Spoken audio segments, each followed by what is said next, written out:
రోజు April 18, 1994 Caribbean దీవుల్లోని యాంటిగ్వాలో ఉన్న Saint Johne's recreation ground ప్రేక్షక సమూహంతో కిక్కిరిసిపోయింది. 36 ఏళ్లుగా చెక్కుచెదరకుండా ఉన్న ఒక మహా రికార్డు బద్దలు కావడానికి సిద్ధంగా ఉంది. England fast bowler Chris Lewis వేగంగా బంతిని విసిరాడు. క్రీజులో ఉన్న 24 ఏళ్ల యువకుడు ఆ బంతిని లెగ్ సైడ్ బౌండరీకి తరలించాడు. మైదానం మొత్తం దద్దరిల్లిపోయింది. కాని ఆ షాట్ కొట్టే క్రమంలో అతని బ్యాట్ స్టెంప్స్ను సున్నితంగా తాకింది. వికెట్ల మీద ఉన్న బెయిల్ కొద్దిగా కదిలింది. కాని అదృష్టవశాత్తు కింద పడలేదు. ఇంగ్లాండ్ వికెట్ కీపర్ జాక్ రసెల్కు ఆ విషయం స్పష్టంగా తెలుసు. ఒకవేళ ఆ బెయిల్ కింద పడి ఉంటే అతను ఖచ్చితంగా అవుట్ కోసం అప్పీల్ చేసుండేవాడు. కాని అక్కడున్న అసంఖ్యాక కరేబియన్ అభిమానుల ఆగ్రహానికి భయపడి అతను నోరు మెదపలేదు. ఆ బంతి కూడా బౌండరీ లైన్ దగ్గరే ఆగిపోయింది. దాదాపు 20 నిమిషాల పాటు ఎవరూ దానిని ముట్టుకోలేదు. సర్ గార్ఫీల్డ్ సోబర్స్ నెలకొల్పిన 365 పరుగుల రికార్డు ఆ ఒక్క షాట్తో చరిత్రలో కలల్సిపోయింది. ప్రపంచ క్రికెట్కు ఒక కొత్త మహారాజు పరిచయం అయ్యాడు. అతని పేరే బ్రియన్ చార్లెస్ లారా. ఇది కేవలం ఒక క్రికెట్ క్రీడాకారుడి కథ కాదు. ఇది ట్రినిడాడ్లోని కాంటారో అనే చిన్న గ్రామంలో మొదలైన ఒక అసాధారణ పోరాట ప్రయాణం. 11 మంది పిల్లలున్న ఉమ్మడి కుటుంబంలో 10వవాడిగా జన్మించిన లారాకు క్రికెట్ ఒక ఆట మాత్రమే కాదు, జీవిత గమనాన్ని మార్చే ఒక ఆయుధం. అతని తండ్రి బంటీ లారా మరియు సోదరి ఆగ్నెస్ 6 ఏళ్ల వయసులోనే అతన్ని స్థానిక హార్వర్డ్ కోచింగ్ క్లినిక్లో చేర్పించారు. ఫాతిమా కాలేజీలో కోచ్ హ్యారీ రామ్దాస్ శిక్షణలో లారా తన నైపుణ్యానికి పదును పెట్టి స్కూల్ లీగ్లో 126 సగటుతో 745 పరుగులు సాధించి అందరి దృష్టిని ఆకర్షించాడు. తన బాల్య హీరోలైన వివ్ రిచర్డ్స్, గార్డాన్ గ్రీనిడ్జ్లను ఆదర్శంగా తీసుకొని కరేబియన్ క్రికెట్లోకి గర్వంగా అడుగుపెట్టాడు. లారా బ్యాటింగ్ శైలి నాటాటి క్రికెట్ పుస్తకాలకు పూర్తి విరుద్ధంగా అత్యంత భిన్నంగా ఉండేది. మోకాళ్లు వంచి బ్యాట్ను చాలా పైకి ఎత్తి పట్టుకునే అతని విధానం అప్పట్లో సంచలనం. బ్యాట్ గిలెటిన్లాగా అత్యంత వేగంగా కిందికి వచ్చేది. అది బంతిని అద్భుతమైన టైమింగ్తో కొట్టడానికి అతనికి ఎంతగానో సహాయపడేది.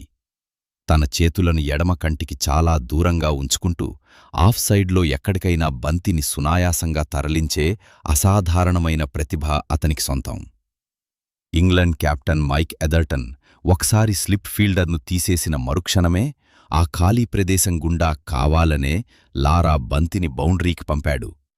ఖచ్చితమైన ఫుట్వర్క్తో, అంతుచిక్కని బ్యాటింగ్తో బౌలర్లకు లారా ఒక పీడకలలాగా మారాడు. 1993 జనవరిలో సిడ్నీలో ఆస్ట్రేలియాపై 277 పరుగులు చేయటం అతని కెరీర్లో ఒక మహాసంచలనం. ఆ ఇన్నింగ్స్ తర్వాత క్రీజులో ఎక్కువసేపుండి భారీ స్కోర్లు చేయటం అతనికి ఒక వ్యసనంగా మారిపోయింది. ఆ అద్భుతమైన ఇన్నింగ్స్కు గుర్తుగా, కృతజ్ఞతగా తన కూతురికి సిడ్నీ అని పేరు పెట్టుకున్నాడు. 1994లో 375 పరుగులు చేసిన వెంటనే ఇంగ్లండ్ కౌంటీల్లో ఆడేందుకు 40,000 పౌండ్ల భారీ కాంట్రాక్టుతో వార్విక్ షైర్ జట్టులో చేరాడు. అక్కడ కేవలం 7 ఇన్నింగ్స్లలో 6 సెంచరీలు సాధించి క్రికెట్ ప్రపంచాన్ని తన పపాదాక్రాంతం చేసుకున్నాడు. ఒక మ్యాచ్లో మిడిల్ సెక్స్కు చెందిన యువ బౌలర్ రిచర్డ్ జాన్సన్ అతన్ని 26 పరుగులకే అవుట్ చేసినప్పుడు అది ఏకంగా క్రీడాపత్రికల ముఖచిత్రాలపై పతాక శీర్షికగా మారింది. ఆ వెంటనే 1994 జూన్ 6న ఎడ్జ్బాస్టన్లో డడర్హామ్తో జరిగిన మ్యాచ్లో లారా సృష్టించిన విధ్వంసం వర్ణనాతీతం. మ్యాచ్ ముగియడానికి సమయం దగ్గరపడుతున్నా మైదానంలో ఉన్న లారాకు ఆ విషయం తెలియదు. ఒక బౌన్సర్ అతని హెల్మెట్ను బలంగా తాకిన తర్వాత మ్యాచ్ మరో 2 బంతుల్లో ముగుస్తుందని సహచరుడు కీత్ పైపర్ వచ్చి చెప్పాడు. వెంటనే తర్వాతి బంతిని ఎక్స్ట్రా కవర్ మీదుగా బౌండరీకి పంపి ఫస్ట్ క్లాస్ క్రికెట్లో అజేయంగా 501 పరుగులు చేసిన ఏకైక వీరుడిగా చరిత్ర సృష్టించాడు. కేవలం 427 బంతుల్లో 62 ఫోర్లు, 10 సిక్సర్లతో సాధించిన ఆ మహా రికార్డు నేటికీ చెక్కుచెదర్లేదు. అతని వరుస విజయాలకు ముగ్ధుడైన ట్రినిడాడ్ ప్రభుత్వం ఒక అత్యుత్తమ ఇంటి స్థలాన్ని బహుమతిగా ఇచ్చింది. ఆ ఇంట్లో ఉన్న గదులకు ఇంగ్లాండ్ బౌలర్ల పేర్లు అంటే Tufnell Suit, Fraser Wing, Lewis Kitchens, Caddick Lange అని పేరు పెట్టి లారా తనదైన శైలిలో ప్రత్యర్థులను పరిహాసం చేశాడు. కాని ప్రతి మహావిజయం వెనుక ఒక నిశ్శబ్ద యుద్ధం ఉంటుంది. లారా కెప్టెన్గా బాధ్యతలు చేపట్టే సమయానికే వెస్టిండీస్ క్రికెట్ పతనం ప్రారంభమైంది. దక్షిణాఫ్రికా చేతిలో 5-0తో ఘోర పరాజయం చవిచూసిన తర్వాత లారా నాయకత్వంపై తీవ్ర విమర్శల దాడి జరిగింది. తన కెప్టెన్సీ రికార్డును కొద్దిపాటి విజయం మరియు వినాశకరమైన వైఫల్యం అని లారా స్వయంగా అంగీకరించాడు. ప్రాభవం కోల్పోతున్న కరేబియన్ క్రికెట్ భారాన్ని తన భుజాలపై మోస్తూ ఒంటరి పోరాటం చేయటం అతనికి అలవాటుగా మారింది. 1999లో ఆస్ట్రేలియాతో జరిగిన సిరీస్ లారా పట్టుదలకు అసలైన నిదర్శనం.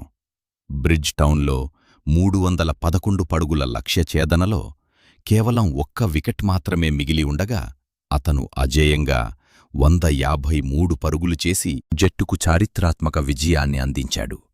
ఈ ఇన్నింగ్స్ను టెస్ట్ క్రికెట్ చరిత్రలోనే 2వ అత్యుత్తమ ప్రదర్శనగా ప్రముఖ క్రీడాపత్రిక విజ్డెన్ ప్రకటించింది. సవాళ్లు అతన్ని ఎప్పుడూ వదల్లేదు.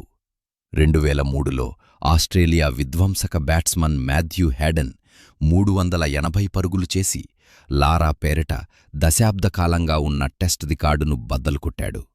అందరూ లారా శకం ముగిసిందని, అతని అత్యుత్తమ రోజులు గడిచిపోయాయని భావించారు. కాని కసిరగిలిన సింహం ఎంత ప్రమాదకరమో లారా ప్రపంచానికి చూపించాడు. 2004 ఏప్రిల్ 10న ఇంగ్లండ్తో యాంటిగ్వాలో జరుగుతున్న మ్యాచ్లో ఎవరూ ఊహించని విధంగా ఏకంగా 400 పరుగులు చేసి మళ్లీ తన రికార్డును తిరిగి సొంతం చేసుకున్నాడు. క్రికెట్ చరిత్రలో కోల్పోయిన అత్యధిక పరుగుల రికార్డును తిరిగి దక్కించుకున్న ఏకైక ఆటగాడు లారా మాత్రమే. ఇంగ్లండ్ జట్టుతో సిరీస్లో వైట్ వాష్ను తప్పించటానికి దాదాపు 13 గంటలపాటు క్రీజులో నిలబడి 43 ఫోర్లు, 4 సిక్సర్లతో సాధించిన ఆ 400 పరుగులు విమర్శకులకు ఒక అద్భుతమైన ప్రతీకారం. లారా తన కెరీర్లో ఎదుర్కొన్న అతిపెద్ద సవాళ్లలో 2 స్పిన్ మాంత్రికులున్నారు. ఒకరు ఆస్ట్రేలియా దిగ్గజం షేన్ వార్న్, మరొకరు శ్రీలంక స్పిన్ దిగ్గజం ముత్తయ్య మురళీధరన్. మురళీధరన్ బౌలింగ్లో మొదటి అరగంటపాటు లారాకి ఏమీ అర్థమయ్యేది కాదు. అతని బంతులు తీవ్ర గందరగోళానికి గురిచేసేవి. ఫీల్డర్లను దూరం చేయటానికి అతను స్వీప్ షాట్లతో పరుగుతీస్తూ తీవ్ర ఒత్తిడినెదుర్కొనేవాడు. కాని మానసికంగా అత్యంత బలమైన బౌలర్గా లారా షేన్ వార్న్కు మొదటి స్థానమిచ్చాడు. బంతిని ఎంత బాగా ఆడుతున్నా సరే, ఎప్పుడైనా సరే ఊహించని ఒక మాయా డెలివరీతో వికెట్ తీయగల సత్తా వార్న్ సొంతమని లారా నిక్కచ్చిగా కితాబునిచ్చాడు. 2007 ఏప్రిల్ 21న ఇంగ్లండ్తో జరిగిన తన ఆఖరి అంతర్జాతీయ మ్యాచ్లో లారా 18 పరుగుల వద్ద దురదృష్టవశాత్తు రనౌట్గా వెనుదిరిగాడు. మైదానాన్ని వీడుతూ మ్యాచ్ అనంతర భావోద్వేగ ఇంటర్వ్యూలో అభిమానులను ఒకే ఒక ప్రశ్న అడిగాడు. నేను మిమ్మల్ని అలరించానా? ఆ ప్రశ్నకు సమాధానంగా స్టేడియం మొత్తం హర్షధ్వానాలతో, కరతాళ ధ్వనులతో మార్మోగిపోయింది. రిటైర్మెంట్ తర్వాత కూడా లారా క్రీడలకు దూరం కాలేదు. ఐపీఎల్లో సన్ రైజర్స్ హైదరాబాద్ జట్టుకు బ్యాటింగ్ కోచ్గా, టీవీ వ్యాఖ్యాతగా సరికొత్త పాత్రలు పోషించాడు. తన తల్లి మరణం తర్వాత బ్రియన్ లారా క్యాన్సర్ ట్రీట్మెంట్ సెంటర్ ద్వారా ఎంతోమందికి వైద్య సేవలందించి తన ఉదారతను చాటాటుకున్నాడు. బ్రియన్ లారా కేవలం పరుగులు సాధించిన యంత్రం కాదు, ఒక ప్రాంతపు క్షీణిస్తున్న ఆశలను తన భుజాలపై గర్వంగా మోసిన వీరుడు. పోర్ట్ ఆఫ్ స్పెయిన్ యువరాజుగా కీర్తించబడిన అతను తన అద్భుతమైన బ్యాటింగ్తో కోట్లాది మంది హృదయాలను గెలుచుకున్నాడు. క్రికెట్ చరిత్రలో లారా స్థానం ఎప్పటికీ పదిలం. అతని విలక్షణమైన లెగసీ ఎప్పటికీ చెరిగిపోనిది.